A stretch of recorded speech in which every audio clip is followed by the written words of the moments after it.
Hello, welcome to StageSwift. And in this video, we're going to talk about setting up calendars. Now, if you watched the last video, you will have seen how we put events onto a calendar, but how do we set up the calendar itself?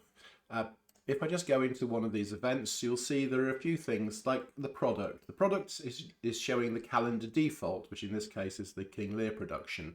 Also with the people, we have our calendar people here. Now we've removed a couple of them. If I just put those back, these are our calendar people. Where are these coming from? So we've got our product and our calendar people. Let's go and take a look. So if I just come out of this, and I'm sure I want to shut the editor. If I go to the main menu and go back down to the setup section here, we've got calendars. So if I select calendars here, now we're on the calendar screen, and these are the calendars that we've got set up in the system at the moment. These are our live calendars. You can archive calendars when you finish them, and we can change this filter at the top here just to show our archive ones. We can also use the big new calendar button here to set up a new calendar where we just fill out some basic information, and then we can complete all the details in the calendar editor. So let's go to our King Lear calendar that we were working with in the previous video, and you'll see also there's an eye icon here next to it. This is telling us visually that this calendar has actually been switched on and is visible to our people on the road. So if I click on King Lear, I can see that the calendar has 7 events. There's a name for the calendar here that's just something that makes sense to us, and I can make a few notes for myself here about the calendar. Moving down to this next section, it's on the road. I can make the whole calendar visible on the road. Now, if you remember from the previous video, we could switch events on and off to be visible on the road. That'll have no effect until the whole calendar itself is visible on the road. So you can configure all the events to be visible or not, and then switch the whole lot on by ticking this box here. We also have 3 visibility settings here. Now, we'll go into those in a different video, but there's complimentary tickets, merchandise and bookings. And this is just who can see this particular information out on the road. So we've got our complimentary ticket visibility, our merchandise visibility and booking visibility. And for complimentary tickets, we're just saying that everyone on the road can see our complimentary ticket visibility. Our merchandise visibility can only be seen by leads, and the leads can only see the booking visibility. Going down a bit further, we can switch the calendar on or off our website. This is only relevant if you've got the optional module that plugs StageSwift into your website, which shows your tour dates. So when you're ready, you can switch the whole calendar on and it will appear on the website. And below that, you can close the calendar and move it to the archive when you've finished by ticking this box and saving the calendar. Below that, we can choose a project that this calendar belongs to. Projects are simply a way of just grouping calendars together so that you can manage them all. It makes just logical sense to you that if you want to put your calendars into a project, you can. We'll go into projects in another video, but to select a project, we just click on this pencil icon next to it, and we choose the project that this calendar is a part of.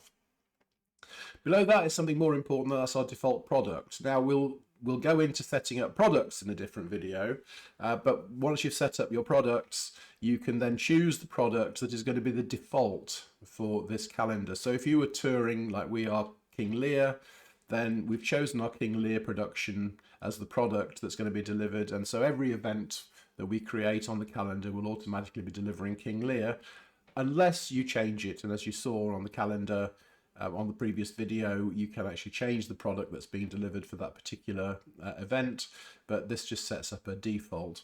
Once you've done that, and if you want to select the product, obviously it's the little icon there, and we can choose one of the products we've already got set up. What this does is it will keep an eye on us to make sure that we've got the right people on the calendar to deliver the product.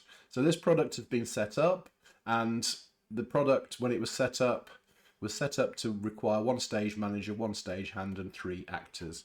And so when we put people on the calendar, it will check that we've got the right people that would to deliver that product.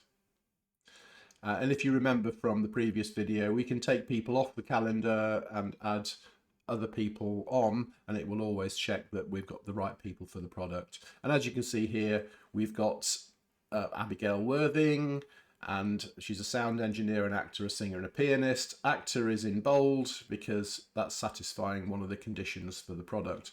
There's me here, and I'm a stage manager and a stagehand. So I'm doing two jobs, but I'm satisfying the stage manager and the stagehand criteria here.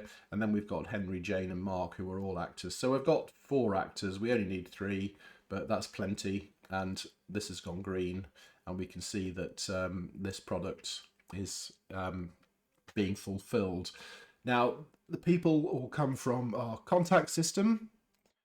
And if you watch the previous video about contacts, you'll see how contacts are set up, and we select people from the contact system and put them on the calendar. So if we wanted to add or remove any of these people, we click on the big add remove button. And if I want to take me off, I can do that, and I can confirm that selection. I'm not on this calendar or on this tour anymore. I'll confirm the selection, and it's updated it. But this has all gone red now because we haven't got a stagehand or a stage manager. If I click on the details, it will actually tell me that 1 stage manager is required, it found 0, and 1 stagehand is required, and it didn't find one of those either.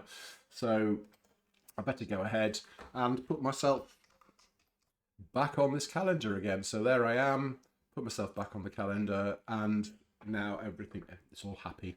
And I've got a tick next to each person. If there wasn't a tick here, it means you've got somebody on the calendar that doesn't fulfill any of the requirements of the product, that's all.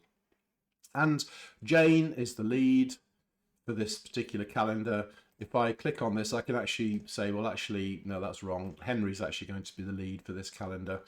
So he's the default lead, and I can update that. And now Henry is our lead. And that's setting up a new calendar. You can create as many calendars as you like. And when you configure this, the defaults will go through to the events, and you can either override or go with them. And that's calendars.